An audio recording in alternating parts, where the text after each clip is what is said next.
China is also losing friends in Africa. In Kenya, a lawmaker wants all Chinese citizens to leave the country.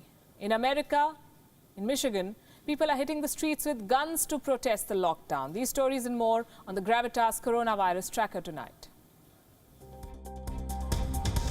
Armed with rifles and automatic weapons, hundreds of protesters came out on the streets of Michigan to protest against lockdown. Protesters converged outside State House, honking horns and marching with American flags in a call for businesses to reopen. Kenyan leaders are up in arms against China. MP Moses Kuria says all Chinese nationals must leave Kenya and go back. He says China cannot blame Africans for the virus that was manufactured in a Wuhan lab.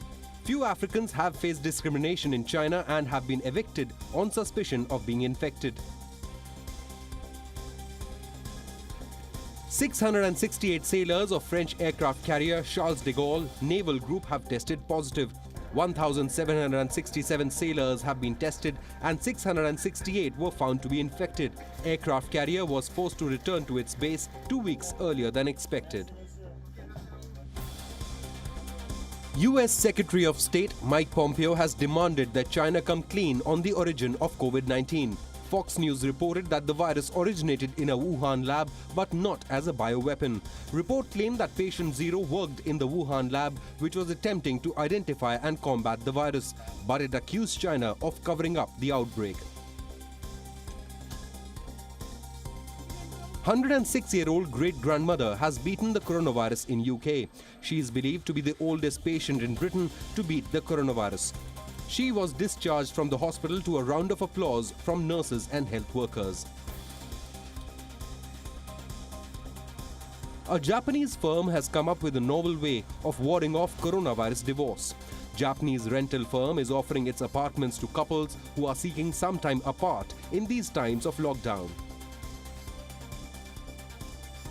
Prince William opened an emergency COVID-19 hospital in Birmingham. The hospital has been built in just 8 days.